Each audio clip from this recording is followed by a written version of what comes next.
የተወደዳችሁ የፈታ ቤተሰቦች የከበረ ሰላምታችን በእያላችሁበት ይድረሳችሁ። ለእናንተ የመጥናሉ መደመጥ ይገባቸዋል ያልናቸውን የሰዓቱን መረጃዎች እንደሚከተለው አሰናድተናል። በቅድሚያ አንኳር መረጃዎችን በማስተዋወቅ እንጀምር። በከባድ የእርስ በርስ ጦርነት ውስጥ የምትገኘው ሱዳን በኢትዮጵያ እጅ ወድቃለች። የሀገሪቱን የእርስ በርስ ጦርነት ተከትሎ የመሰረተ ልማት አውታሮቿ ከጥቅም ውጭ መሆናቸው ፊቷን ወደ ኢትዮጵያ እንድታዞር አድርጓታል። ከቀናት በፊት ካይሮ ላይ ከፕሬዝዳንት ጀነራል አብዱል ፈታህ አልሲሲ ጋር መክረው ፖርት ሱዳን የተመለሱት ጀነራል አብዱል ፈታህ አልቡርሃን የኢትዮጵያን ፊት የሚፈልጉበት ከባድ ፈተና ገጥሟቸዋል። ጥንቅራችን ይዞታል። ገዢው ፓርቲ ብልጽግና በዛሬው ዕለት ስብሰባ ተቀምጧል። በስራ አስፈጻሚ ደረጃ እየተካሄደ ያለ ስብሰባ መሆኑ ታውቋል። አጠር አድርገን ከያዝናቸው መረጃዎች መካከል ነው። በኢትዮጵያ ጉዳይ ቻይና ውሳኔ እየተጠበቀ መሆኑን ዘገባዎች እያመለከቱ ነው። ወሳኝ የተባለና የኢትዮጵያ መንግስትን በጥብቅ የሚጠብቀው ውሳኔ ነው። በምን ጉዳይ የሚለውን ጭምር አካተን መረጃውን ይዘናል። የጠቅላይ ሚኒስትሩ የአፍሪካ ጉዳዮች አማካሪ አቶ ጌታቸው ረዳ የኤርትራው ፕሬዝዳንት ኢሳያስ አፈወርቂ ላይ ትኩረት ባደረገ ስብሰባ መክረዋል። ይህ ምክክር የፕሬዝዳንት ኢሳያስ አፈወርቂን አገዛዝ ፍጻሜ ለማፋጠን ትኩረት ያደረገ መሆኑም ተሰምቷል። መረጃውን ይዘናል። በእስር ላይ የሚገኙ የቀድሞ ሰላም ሚኒስትር ዴኤታ አቶ ታዬ ደንደአ ፍርድ ቤት ቀርበዋል። የችሎት መረጃውን ይዘናል። ኤርትራ እንደ አውሮፓ አቆጣጠር በ1993 አገርነቷን ካወጀች ቀን አንስቶ ሁለመናዋ ለሰላም ሳይሆን ለጦርነት ተሰናድታ የምትኖር አገር ናት ሲል የሆርን ሪቪው ትንታኔ ያመለከተ። ትንታኔው በኢሳያስና አስተዳደራቸው ላይ ቅኝት አድርጓል። አስመራ የዓላማ ቀውስ ወይም ክራይሲስ ኦፍ ፐርፐዝ ውስጥ ስለመሆኗ የቀረበውን ትንተና እንመለከታለን። እስከ ፍጻሜው አብራችሁን ቆዩ። የምንለቃችሁ ለታይ ትኩስ ዜናዎች እንዲደርሷችሁ ላይክ፣ ሼር፣ ሰብስክራይብ ማድረግ እንዳትረሱ። ገንብቶ በማስረከብ የሚታወቀው ዳኮር ሪል ስቴት በመሃል አዲስ አበባ ጀሞ 1 ግንባታቸው 90% እንዲሁም 40% የደረሱ ቤቶችን በ10% ቅድመ ክፍያ ብቻ ለሽያጭ አቀረበ። በአንድ ወለል ላይ 3 አባወራ ብቻ በቂ የሆነ የመኪና ማቆሚያ ከሰፊ አረንጓዴ ስፍራ ጋር አቀረበላችሁ። ባለ 1 መኝታ 80 ካሬ፣ ባለ 2 መኝታ 110 ካሬ እና 118 ካሬ፣ ባለ 3 መኝታ 135 ካሬ 70/30 የባንክ ብድር አመቻችቶ ከ623 ሺህ ብር ቅድመ ክፍያ ጀምሮ የመኖሪያ ቤቶችን ለሽያጭ አቀረበ። ለበለጠ መረጃ በ0911 057674 0933 21 9065 ይደውሉ። ዳኮር ሪል ስቴት በልዩነት የተገነባ።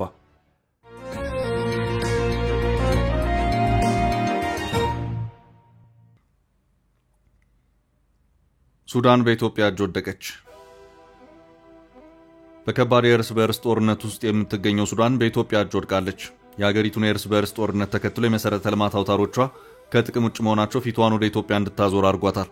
የእርስ በርስ ጦርነቱ በተለይ ደግሞ የኤሌክትሪክ መሰረተ ልማቱን ማውደሙ ሱዳን ፊቷን ወደ ኢትዮጵያ እንድታዞር አድርጓታል። ሀገሪቱ ቀደም ብላም የተወሰነ ኤሌክትሪክ አቅርቦትን ከኢትዮጵያ ስታገኝ ቆይታለች።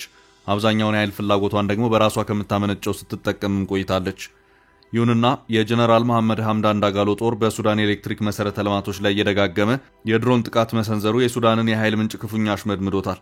የጀነራል ዳጋሎ ድሮኖች የኃይል ማመንጫዎችንና ማከፋፈያዎች ላይ ትኩረት አድርገው የተከታተሉ ጥቃቶችን ማድረሳቸው መዲናዋን ካርቱምን ሳይቀር የኃይል አቅርቦት ፈተና ውስጥ ከተዋት ይገኛሉ። ከዚህ ጋር በተያያዘ በአሁኑ ሰዓት በኤሌክትሪክ ኃይል አቅርቦት ጭንቅ ውስጥ የገባው የጀነራል አብዱል ፈታህ አልቡርሃን መንግስት ለኤሌክትሪክ ኃይል አቅርቦት ፊቱን ወደ ኢትዮጵያ እያዞረ መሆኑን የአፍሪካ ኢንተለጀንስ ዘገባ አመልክቷል። ኢትዮጵያ ቀደም ብላ ለሱዳን ኤሌክትሪክ ኃይልን ስታቀርብ የቆየች ቢሆንም አሁን ባለው ደረጃ ያለበት ሁኔታ ግልጽ አይደለም። ጦርነቱን ተከትሎ ኢትዮጵያ ለሱዳን ስታቀርብ የነበረውን ኤሌክትሪክ ኃይል እንዳላቋረጠችና ሱዳንም ዕዳ እንዳለባት ሲገለጽም ነበር። ሆኖም ከጦርነቱ መፈንዳት በኋላ የሱዳን የኃይል ፍላጎት ግን በከፍተኛ ደረጃ ቀንሶም ነበር ተብሏል። አሁን በአብዛኛው ከኃይል አቅርቦት ውጭ የሆነችውን ከፊል ሱዳንን የሚመሩት ጀነራል አብዱል ፈታህ አልቡርሃን ከህዳሴው ግድብ ምረቃ ጋር በተያያዘም ሆነ ከዚያ በፊት የግብጽ አቋሜ ነው በማለት የኃይል አስተላለፋቸውን ከአስመራና ካይሮ ጋር አድርገውም ነበር። ሆኖም የኢኮኖሚ ሞተር የሆነው የኤነርጂ ጉዳይ ደግሞ ተመልሰው ኢትዮጵያን እንዲማጸኑ የሚያደርጋቸው ሆኗል። አሁን ባለው ሁኔታ ሱዳን ከኤሌክትሪክ ኃይል መሰረተ ልማቶች መውደም ጋር በተያያዘ ከተከሰተው የኃይል እጥረት ባሻገር በርካታ ትራንስፎርመሮች የሚያስፈልጋት መሆኑን ያመለከተው አፍሪካ ኢንተለጀንስ ሼንዲር ኤሌክትሪክ የተባለ የፈረንሳይ ኩባንያ ለሱዳን ለማቅረብ እየሰራ መሆኑንም አክሏል። በዚህ ዙሪያ በሱዳንና በኢትዮጵያ መንግስታት መካከል ምክክር ወይም ንግግር ስለመደረጉን ግን ዘገባው ያለው ነገር የለም። ሱዳን አሁን ወዳለችበት የእርስ በርስ ጦርነት ከመግባቷ በፊት ሀገሪቱን ሲመሩ የነበሩት የቀድሞ ኦማር አልበሽር የኢትዮጵያ ታላቁ ህዳሴ ግድብ ለሱዳንም ጭምር ይጠቅማል በማለት አቋም የያዙበት ሁኔታ የነበረ መሆኑ የሚታወስ ነው። ሆኖም የጀነራል አብዱል ፈታህ አልቡርሃን ወደ ስልጣን መምጣት ግን የሱዳንን የኃይል አስተላለፍ ከግብጽ ጋር አድርጎታል። ጀነራሉ በቅርቡም ወደ ካይሮ አምርተው ከፕሬዝዳንት አብዱል ፈታህ አልሲሲ ጋር መክረው የግብፅን ፍላጎት በጠበቀ መልኩ በግድቡ መጠናቀቅ ኢትዮጵያን አውግዘው ወደ መቀመጫቸው ፖርት ሱዳን የተመለሱበት ሁኔታም ነበር። አሁን ደግሞ የኤሌክትሪክ መሰረተ ልማት ውድመቱ ጉዳይ ተመልሰው ኢትዮጵያን ፊት እንዲያዩ የሚያደርጋቸው ሆኗል። አፍሪካ ኢንተለጀንስ በዚሁ ዘገባው ግብፅ የሱዳንን የኤሌክትሪክ ኃይል እጥረት በተወሰነ ደረጃ በሚቀርፍ መልኩ ኃይል አቀብላለሁ እያለች መሆኑንም አክሎ አመላክቷል። አሁን ባለው ሁኔታ ኢትዮጵያ ለኬንያ፣ ጅቡቲና ታንዛኒያ የኤሌክትሪክ ኃይልን እያቀረበች ትገኛለች።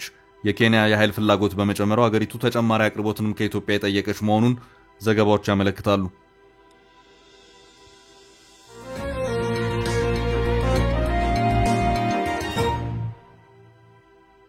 ወደ ቀጣይ መረጃ አለፍ።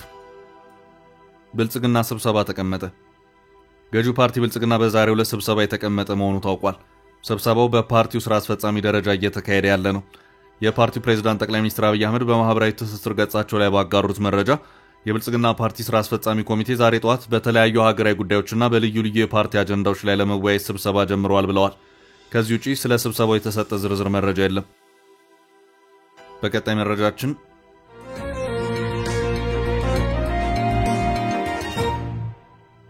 የኢሳያስ ጊዜ አብቅቷል።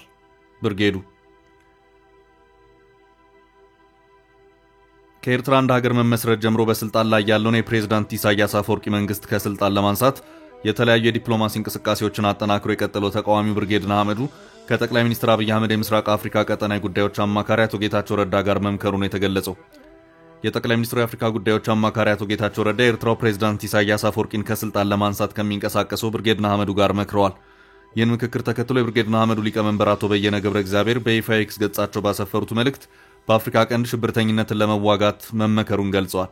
ይህ ምክክር በዋነኛነት ምስራቅ አፍሪካን እያሸበረ የሚገኘውን የኢሳያስ አፈወርቂን አገዛዝ ከስልጣን የማንሳቱ ሂደት አካል መሆኑን አመራሩ ገልጸዋል። ከአጋሮቻችን ጋር የምንፈጥረው ጥምረት ዋነኛ ዓላማው ኢሳያስ አገዛዝ ጊዜን ማሳጠር ነው ያሉት አቶ በየነ በዚሁ ሳምንት አቶ ጌታቸው ረዳ ከአሜሪካዊ የጸረ ሽብር አመራሩ ሩዶልፍ አታላ ጋር መክረዋል ሲሉ አመልክተዋል። ሩዶልፍ አታላ በዩናይትድ ስቴትስ የመከላከያ ሚኒስቴር የአፍሪካ ጸረ ሽብርተኝነት ዳይሬክተር የነበሩ ሲሆን በአፍሪካ ቀንድ ላይ ባተኮሩ ስራዎቻቸው ይታወቃሉ።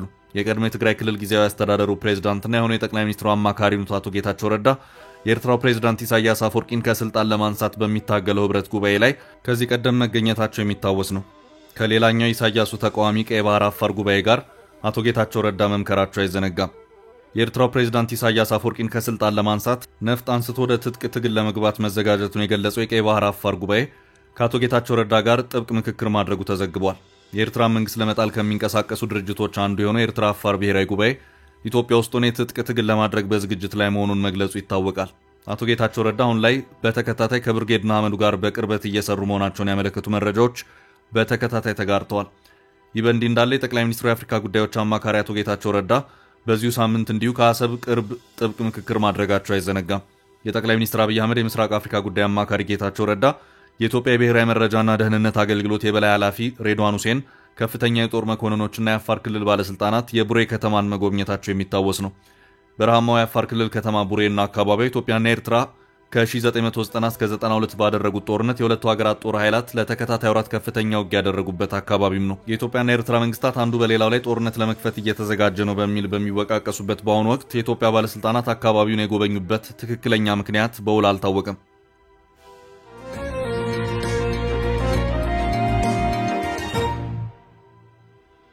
በቀጣይ መረጃ በኢትዮጵያ ጉዳይ የቻይና ውሳኔ እየተጠበቀ ነው። በኢትዮጵያ ጉዳይ ቻይና ውሳኔ እየተጠበቀ መሆኑን ዘገባዎች እያመለከቱ ነው። ጉዳዩ ኢትዮጵያ ከቻይና ከተበደረችው ከፍ ያለ ቢሊዮን ዶላሮች ብድር ጋር የተያያዘ ነው። በቀድሞ ገዢ ፓርቲ ኢህአዴግ 3 አስርት ዓመታት ለሚጠጉ ጊዜያት ኢትዮጵያ በርካታ ቢሊዮን ዶላሮችን ከቻይና መንግስት ወስዳለች። ገንዘቡ በብድር መልኩ የተወሰደ ነው። ኢትዮጵያ ከበርካታ ሀገራት የወሰደቻቸው ብድሮች በአከፋፈላቸው ሂደት ፈታኝ በሆኑበት በአሁኑ ሰዓት በየአቅጣጫው ድርድሮች ተጀምረዋል። ቻይና ከኢትዮጵያ በዳሪዎች መካከል ዋናዋ ብድር አቅራቢ ናት። ከዚሁ ጋር በተያያዘም የኢትዮጵያ መንግስት የቻይናውን ብድር በዶላር ከመክፈል ይልቅ በራሱ በሀገሪቱ መገበያ ገንዘብ ወይም ከረንሲ ለመክፈል ጥያቄን ያቀረበ መሆኑ የሚታወስ ነው።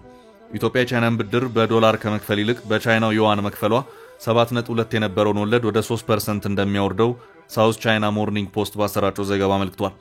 በዚሁ ዙሪያም ከቻይና ከፍተኛ ባለስልጣናት ጋር ድርድር መጀመሩን የኢትዮጵያ ብሔራዊ ባንክ ገዢ ኢዮብ ተካልኝ መናገራቸውን ያመለከተው ዘገባው የቻይና ከፍተኛ ብድር ያለባት ኬንያም ተመሳሳይ አካሄድን በመከተል ውጤት ያመጣች መሆኑንም ዘገባው አክሏል። ዘገባው ኬንያ 3.5 ቢሊዮን ዶላር የሚሆነውን የቻይና ዕዳዋን ወደ ቻይናው ዩዋን እንዲቀየር ያደረገች መሆኑን አመልክቷል። በዚህም ኬንያ በዶላር ብትከፍል ኖሮ በወለድ መልኩ ልታወጣ የነበረውን $215 ሚሊዮን አድናለችም ብሏል። ኢትዮጵያም በቻይና $5.3 ቢሊዮን ውስጥ የተወሰነው በዩዋን አከፋፈል ስርዓት ውስጥ እንዲከፈል የምትፈልግ መሆኗን ፍላጎቷን እንደገለጸች ዘገባዎች ያመለክታሉ። ቻይና ሌሎች ተበዳሪዎችም ተመሳሳይ ጥያቄን አቅርበው አዎንታዊ ምላሽን የሰጠች በመሆኑ ለኢትዮጵያ የሚሰጣት ምላሽም ከዚህ የተለየ እንደማይሆን ተገምቷል። ይህም ለኢትዮጵያ መንግስት የውጭ ዕዳ ጫና ከፍተኛ እፎይታን የሚሰጥ ይሆናልም እየተባለ ይገኛል።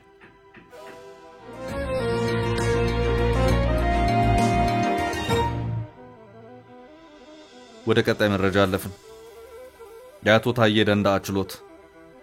በእስር ላይ የሚገኙት የቀድሞ ሰላም ሚኒስትር ዴኤታ አቶ ታዬ ደንደዓ ትላንት ሐሙስ ጥቅምት 13 2018 ዓ.ም ፍርድ ቤት ቀርበዋል። አቶ ታዬ ህገወጥ የጦር መሳሪያ መያዝ፣ ጠላትን ማገዝና በጉልበት ህገ መንግስት ለመናድ ከሚሰሩ ቡድን ጋር መተባበር በሚሉት ወንጀሎች ነው ተጠርጥረው የታሰሩት ሲሉ የህግ ጠበቃቸው አቶ አበራ ንጉስ ተናግረዋል። አቶ ታዬ ደንደዓ ተጠርጥረው በተከሰሱበት ወንጀል በዋስ መብት ከተለቀቁ ከተወሰኑ ወራት በኋላ ዳግም ግንቦት 25 ቀን 2017 ዓ.ም ታስረው በቂሊንጦ ማረሚያ ቤት ይገኛሉ።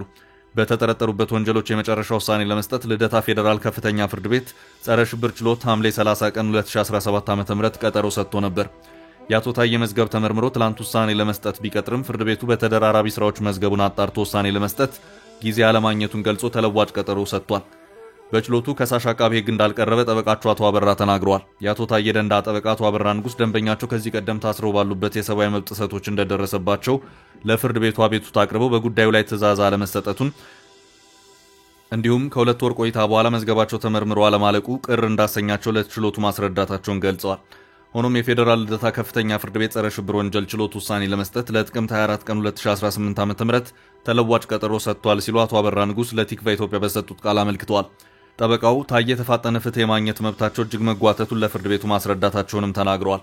የታዬ ክስ መዝገብ ፍርድ ቤቱ ዝግ በነበረባቸው በክረምት 2 ወራት ተጠናቆ ለችሎቱ ሊቀርብ ይገባ እንደነበርም አበራ ቅሬታቸውን ገልጸዋል። ባለፈው ዓመት በጠቅላይ ሚኒስትሩ ከስልጣናቸው ከተባረሩ በኋላ ለእስር የተዳረጉት አቶ ታዬ ሁከትና ብጥብጥ በማነሳሳት ጸረ ሰላም ኃይሎችን በመደገፍ እንዲሁም የጦር መሳሪያ ህግን በመተላለፍ ወንጀሎች ተከሰው ነበር። የፌዴራል ከፍተኛ ፍርድ ቤት ልደታ ምድብ አንደኛ የሽብርና የህገ መንግስት ችሎት ከሶስቱ ክሶች መካከል በሁለቱ ማለትም ሁከትና ብጥብጥ በማነሳሳትና ለጸረ ሰላም ኃይሎች ድጋፍ ማድረግን በተመለከቱ ክሶች በነጻ አሰናብቷቸው ነበር።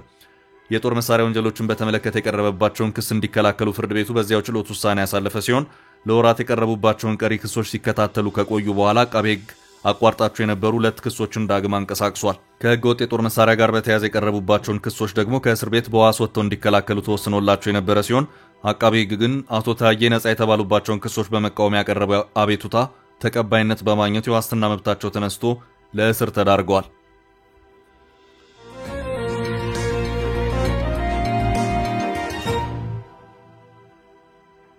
በቀጣይ ርዕስ ኤርትራ የጦርነት ዘመን ቁመናዋን ይዛ የምትኖር ሀገር ናት። አስመራ የዓላማ ቀውስ ውስጥ ገብታለች። ኤርትራ እንደ አውሮፓ አቆጣጠር በ1993 ሀገርነቷን ካወጀች ቀን አንስቶ ለመናዋ ለሰላም ሳይሆን ለጦርነት ተሰናድታ የምትኖር ሀገር ናት ሲል የሆርን ሪቪው ትንታኔ ያመለከተ። ትንታኔው በኢሳያስና አስተዳደራቸው ላይ ቅኝት አድርጓል። የኤርትራ ነጻነት ግንባር በነጻነት ዘመን ኤርትራና ህዝቧን ወደ ከፍታ ወደ ብልጽግናና ራስን ወደ መቻል ክብር ከፍ ስለማድረግ ሲያሰማ የነበረው ትርክቱ ከ30 ዓመት በኋላ የመከነ ሀገርን የፈጠረው ነው መጠናቀቁን አመልክቷል። ነጻ አውጪ ወደ መንግስት መቀየሩ እሙን ሲሆን በዲዛይን በስነ ልቦናና የኤርትራ መንግስትና ተቋማት መላው አስተዳደርና መዋቅሩ ግን ከሰላም ይልቅ በጦርነት ዘመን ዲሲፕሊን የሚመራ ነው ሲል ተችቷል። ሻቢያን የተካው የኤርትራ ህዝቦች ዲሞክራሲና ፍትህ ግንባር የጦርነት ዘመን አስተሳሰቦች መርሆችና የጦርነት ዘመን ቁጥጥር በሀገሪቷ ያኖረ ነው ሲልም ገልጾታል። ኤርትራ ከሲቪል አስተዳደር ይልቅ አሁንም በትግል ዘመን የጦር ካምፕ መርህ ነው የምትመራው ብሏል። ለዚህም የዜጎች የጦር ብሔራዊ አገልግሎት መቋጫ አለመኖሩ፣ አገልግሎቱ የጊዜ ገደብ ማጣቱ፣ ወጣቱን ማዝመትና መቆጣጠር እንጂ ማነጻ አለመኖሩን፣ ትምህርትና ውትድርና መቀየጡን ያነሳል። ዝነኛው የአስመራ ዩኒቨርሲቲ ቀርቶ የሳዋ ማሰልጠኛ ካምፕ ነግሷል፣ ተተክቷል ብሏል። ኤርትራ ፖለቲካን ያነሳው ትንተናው የፖለቲካው ስሪት ብዝሃነት እንዳይኖርበት ተደርጎ መመስረቱን ያነሳል። የኤርትራ ፖለቲካና አስተዳደር በናቅፋ ልክፍት የተጠቃ ነው ሲል ተችቷል። የህመሙ ምልክቶች ሲያብራራ ሚስጥራዊነት፣ ታዛዥነትና የተቃውሞ ተጠራጣሪነት የኤርትራን ፖለቲካ የሚመሩ ናቸው ብለዋል። ውሳኔ ሰጪነት በአገሪቷ ለጥቂቶች ብቻ የተሰጠ ነው ያለው ትንታኔው የሲቪል ተሳትፎ፣ የፖለቲካ ፍክክርና የተቋማት ተጠያቂነት ፈጽሞ የሌለ ነው ብለዋል። ከጦር ዘመናት የቀጠለው የኤርትራ ቁመና ሌላው ማሳያ ኢኮኖሚ መሆኑን ያነሳው ተንታኙ የኤርትራ መንግስት ስትራቴጂ ያለው የልማትና እድገት እቅድ ኖሮትም ሆነ ነድፎ አያውቅም ብሏል። ከኢኮኖሚ ፖሊሲ ይልቅ ከተራዘመ የውትድርና አገልግሎት የሚገኝ ነፃ ጉልበትን የሚጠቀም ከዲያስፖራ አስገዳጅ ገቢ የሚሰበስብ ማዕድን ግንባታና ንግድ በፓርቲ ቁጥጥር ስር የሚዘውር ብዛ ኢኮኖሚ አማራጮች የሌሉት የግሉ ዘርፍ ዝግ የሆነበት አዲስ የኢኮኖሚ ኃይል የማይስብበት ስለመሆኑም አስፍሯል። እነዚህ አገዛዙ ገጽታዎች በኤርትራ ማህበራዊ ቀውሶች ያመጡ ሲሆን የወጣት ስደት፣ የእድሎች በር መመንመን፣ በጦርነት ዘመን የተዋጋውና በተራዘመው የጦር አገልግሎት ዘመን የተወለደው ትውልድ መሃል የትውልድ ስንጠቃ የፈጠረ መሆኑን አክሏል። ስለ ነጻነት በጀግንነት የሚደሰኩረውና መንቀሳቀስ በተነፈገው የኑሮ ነታ መሃል የማይታረቅ ክፍተት መኖሩን ገልጿል። ታዲያ ተንታኙ ሆርን ሪቪው ነጻነት ያመጣው ተግባራዊ ውጤት ምንድነው የሚለው አሁን የኤርትራውያን ጥያቄ ነው ብሏል። ኤርትራ በቀጠና ያላት ሚናና ተግባርም ከዲፕሎማሲ ይልቅ የዘለቀ የግጭት ታሪክ መሆኑን ያነሳል። የኤርትራ ዲፕሎማሲ የጦርነት አመክንዮን ብቻ የሚከተል ነው ብሏል። በኤርትራና ኢትዮጵያ ቅርጹ ያልተስተካከለ ግንኙነት ለቀጠናው ስጋት መኖሩን ትንተና ያነሳል። በድምሩ ተንታኙ ከኤርትራ የጦር ዘመን ወደ ሰላም ጊዜ ሀገር ግንባታ የተደረገው ሂደት የከሸፈ መሆኑን ይደመድማል።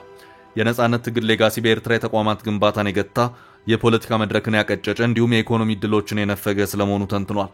ኤርትራውን ላይ የዓላማ ቀውስ ውስጥ የገባች ሀገር ስለመሆኗም አስፍሯል። ተንታኙ ምክረ ሀሳብ ሲያስቀምጥም አገሪቷ ራሷን መልሳ ማግኘት አለባት ያለ ሲሆን ከጦርነት ከትግል ዘመን ጥላ የወጣ ማንነትና የሀገር ምስረታ ያስፈልጋታል ብሏል።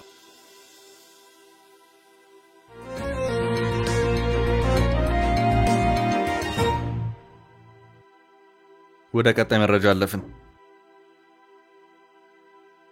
አሻም የቴሌቪዥን ጣቢያው ራሴን ያሸኩት ከሰሞኑ በመንግስት እንደታሸገ በማህበራዊ ሚዲያ ሲነገርለት የነበረው አሻም የቴሌቪዥን ጣቢያ ራሴን ያሸኩት ሲል ተሰምቷል። ሚዲያው ሰራተኞቼ በማህበራዊ ሚዲያ ያሰራጩት ዘገባ ውሸት ነው ሲል ነው ያስተባበለው።